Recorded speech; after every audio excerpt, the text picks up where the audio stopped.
आज मैं आपको ऐसी जानकारी देने जा रहा हूं जिसकी आपको अपने जीवन में कभी न कभी जरूरत जरूर पड़ती है।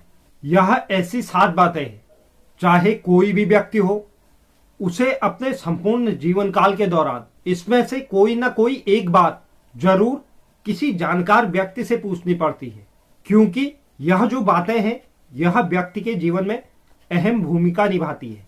तो इसीलिए मैंने सोचा कि मैं इन बातों को आपके समक्ष वीडियो के रूप में रखूं और आप तक यह जानकारी पहुंचाऊं, जिससे आपको इन शास्त्रीय बातों का ज्ञान हो जो हमारे शास्त्रों में लिखे गए और आपको किसी से पूछने की जरूरत न पड़े, क्योंकि प्रकृति के नियम के अनुसार हर किसी को जीवन के हर एक चरण को निभाना बहुत आवश्यक होता है।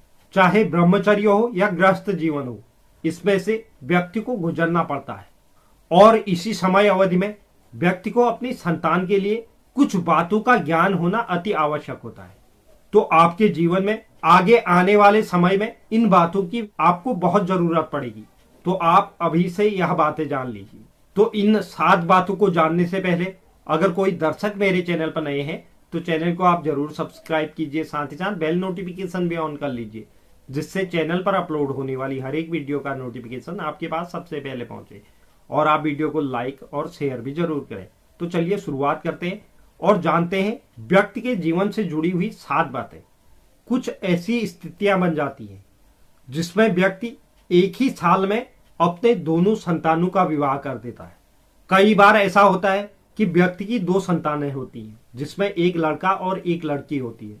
लेकिन आप अगर एक ही साल में अपने दोनों बच्चों का विवाह करना चाहते हैं, उसके लिए भी शास्त्रों में नियम बनाए गए हैं, जिसमें से पहला नियम है, कभी भी पुत्र के विवाह के बाद 6 मास के अंदर पुत्री का विवाह नहीं करना चाहिए। इसे शास्त्रों में गलत बताया गया है। हाँ, यह हो सकता है अगर 6 महीने से पहले ही अगर संवत्सर चेंज हो गया है, इस स्थिति में विवाह किया जा सकता है। दूसरी जो महत्वपूर्ण बात है, अगर किसी व्यक्ति की 2 संतानें हैं और दोनों ही पुत्र हैं, तो उन्हें यज्ञोपवीत संस्कार से गुजरना पड़ता है। लेकिन क्या आप यह जानते हैं कि 2 सहोदर भाइयों का, यानी कि सगे भाइयों का एक साथ यज्ञोपवीत संस्कार नहीं किया जाता, यानी कि एक साथ जनेऊ नहीं की जाती। चाहे स्थिति कुछ भी हो, दोनों भाइयों का एक साथ यज्ञोपवीत संस्कार नहीं किया जाता।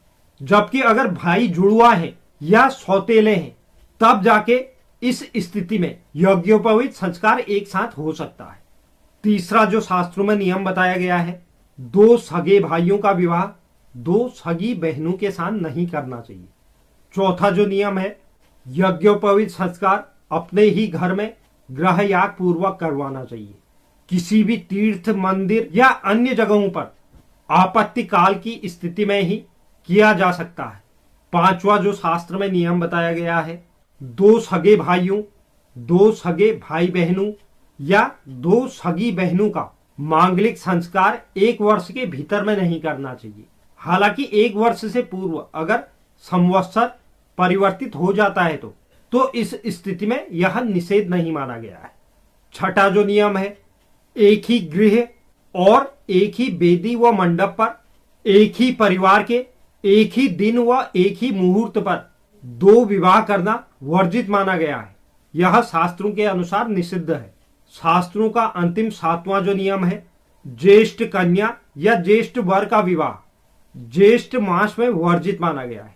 यानी कि लड़का भी अपने भाई बहनों में सबसे बड़ा हो और लड़की भी अपने भाई बहनों में सबसे बड़ी हो, तो इन दोनों का विवाह ज्येष्ठ मास में नहीं होना चाहिए, क्योंकि शास्त्रों में इसे त्रिज्येष्ठ दोष माना गया है। तो शास्त्र के अनुसार यह कुछ नियम है जिन्हें अपने जीवन काल में हमें इन बातों की कभी न कभी जरूरत जरूर पड़ती है।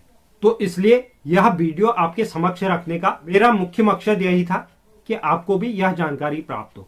बहुत से लोगों को हो सकता है यह जानकारी पहले से हो, लेकिन जिन लोगों को यह जानकारी अभी तक नहीं थी, तो उनके लिए यह एक महत्वपूर्ण जानकारी होगी। आगे भी मैं इसी तरह की जानकारियां आपके समक्ष शेयर करता रहूंगा। तो आप मेरे साथ चैनल पर बने रहें और जो नए व्यूअर्स चैनल पर हैं, चैनल को आप जरूर सब्सक्राइब कीजिए, साथ ही साथ बेल नोटिफिकेशन भी ऑन कर लीजिए, जिससे चैनल पर अपलोड होने वाली हर एक वीडियो का नोटिफिकेशन आपके पास सबसे पहले पहुंचे। और आप वीडियो को लाइक और शेयर भी जरूर करें। धन्यवाद।